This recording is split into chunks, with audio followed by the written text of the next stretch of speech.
Hey, what's up guys? Today's video is about my journey with Esperanto. And I'm just kind of coming up with this one off the top of my head today because I had a different video planned, but that one sort of fell through at the last minute. So that one will probably be next Monday. But it's okay because this is something I actually have been wanting to talk about for a while. I've done other videos on Esperanto, but I'm doing another one today because I have some somewhat big Esperanto stuff coming up within the next week or two. And that is, those of you who have been following my channel for a while probably remember a few months ago I did my 12-hour long German learning marathon that lasted all day, and I just learned as much German as I could all day.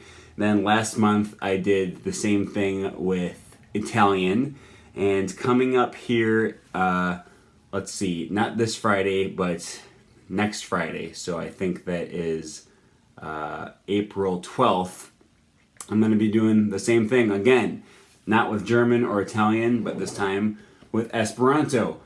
This one's going to be a little bit different because when I was doing German and Italian, I didn't already speak any German or Italian. I was learning them from scratch. I do speak a little bit of Esperanto. I would say I'm beginner level.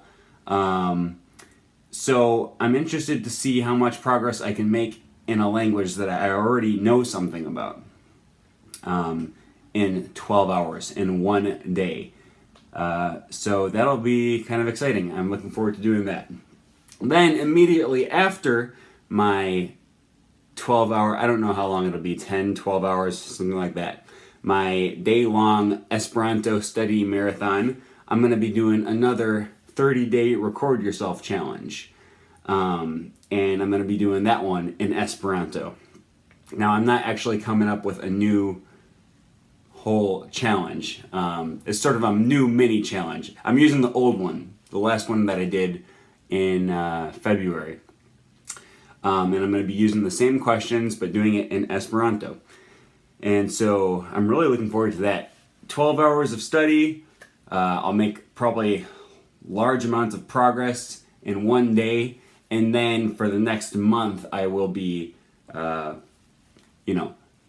steadily using that new information that I learned over the course of my one-day study session. I have been studying Esperanto since 2015, so 3.5 years now, and I'm not quite at the level that I wish that back then, the level that I wish I would have been at now, if that makes sense. I never had a real strong desire to become fluent in Esperanto. It was always just sort of a fun thing that I was doing for fun, that I thought I'll just learn as much as I can and not worry too much about it. And that's exactly what I did. I never have put a whole lot of effort into Esperanto.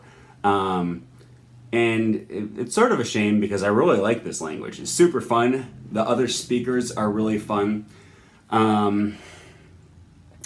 I find Esperanto speakers to be way more helpful than speakers of any other language when it comes to learning the language. And that's probably because almost everyone who speaks Esperanto has learned it as a second language. So they know how difficult it is to learn a new language, relatively speaking, because honestly, as far as languages go, Esperanto is just about the easiest one possible.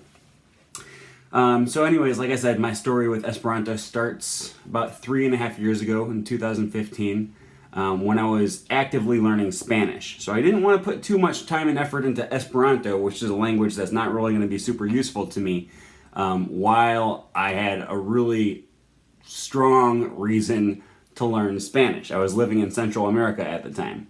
So I didn't want to take anything away from my Spanish study. Then I moved back to the United States, and I actually did, for a few months, start putting in some active study into Esperanto until I started learning French. And, there's probably some Esperantists out there who will just find this to be blasphemy, but I do find Spanish and French to be much more useful languages than Esperanto.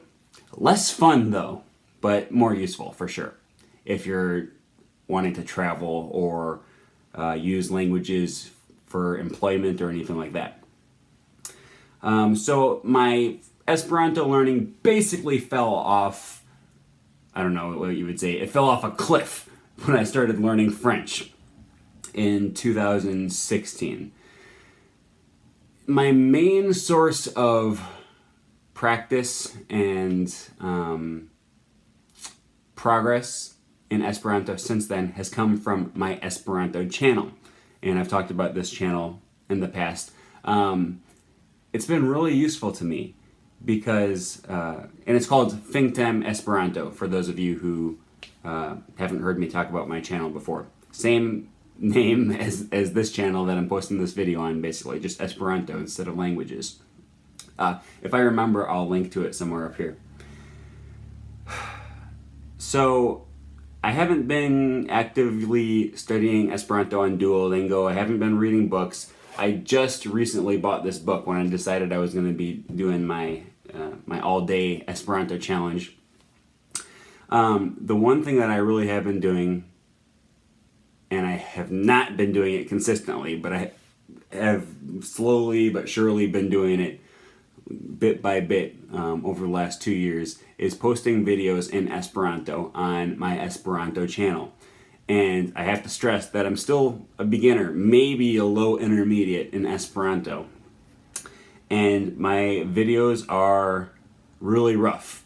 For those of you who are active watchers of my Esperanto channel, you know how many mistakes I make and how much I struggle to find words and how much I struggle just to say stuff on that channel. But I'm not afraid of putting out videos of me struggling. I'm not afraid of the world seeing my flaws or my weaknesses. And honestly, this has been the single most useful thing for me as far as learning Esperanto.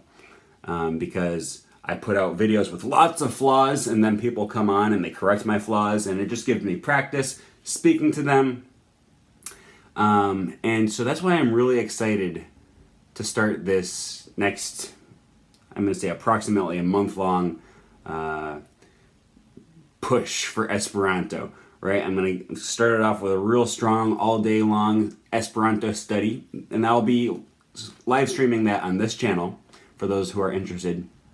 And then for the next month, every day I'm going to be posting a short video of myself speaking something in Esperanto. And I won't be posting those videos on this channel. I'll be posting those videos on my Esperanto channel and on Instagram. So if you're interested in that, you should definitely either follow me on Instagram or subscribe to my Esperanto channel. And I'm really looking forward to just seeing how much progress I can make in a month. And then later this year, 2-3 months from now, I think in June or July, I don't even remember when it is, I'm most likely going to be attending NASC in North Carolina, which is an Esperanto convention school type thing for learning Esperanto. And I think it's like 10 days long or a week long or something like that. So I'm really looking forward to that. And that's why I'm really hoping to make some good progress in Esperanto over the course of this next month. So that's where I am at the moment with my Esperanto language learning. It's been a really fun journey. I've met a lot of other Esperanto speakers around the world at different conventions and Langfest and things like that. So that's all I have for this video. Keep an eye out for my Esperanto stuff coming up, and I'll see you guys in my live stream this Friday.